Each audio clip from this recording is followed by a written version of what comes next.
Face au vent, ce météorologiste amateur arrive à peine à tenir debout.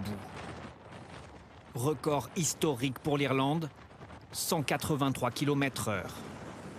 La tempête frappe toutes les îles britanniques. Ici, en Écosse, une voiture échappe de justesse à un arbre qui s'effondre sur la chaussée. Ce véhicule a eu moins de chance. Images de troncs arrachés un peu partout, témoin de la force des éléments.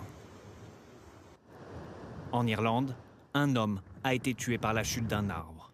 Là, c'est le pignon d'une maison qui s'est effondré. Ses habitants étaient à l'intérieur. Nos chambres sont juste ici. Le vent soufflait de là. On a vraiment eu beaucoup de chance d'être en vie.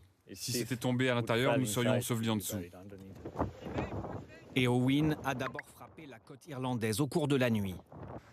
Par endroits, le front de mer a été submergé. Des vagues jusqu'à 20 mètres de hauteur ont été mesurées. Pour la première fois de son histoire, l'Irlande du Nord était en alerte rouge. C'est dur de ne pas tomber. 1 million de personnes en Irlande, au Royaume-Uni, sont privées d'électricité.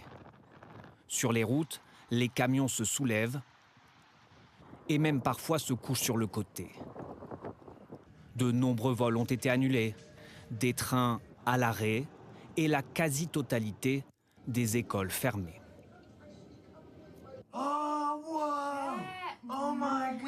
La tempête Éowyn, phénomène intense mais rapide, s'échappe désormais plus au nord. Mais ses effets se font sentir jusqu'à une partie de la France.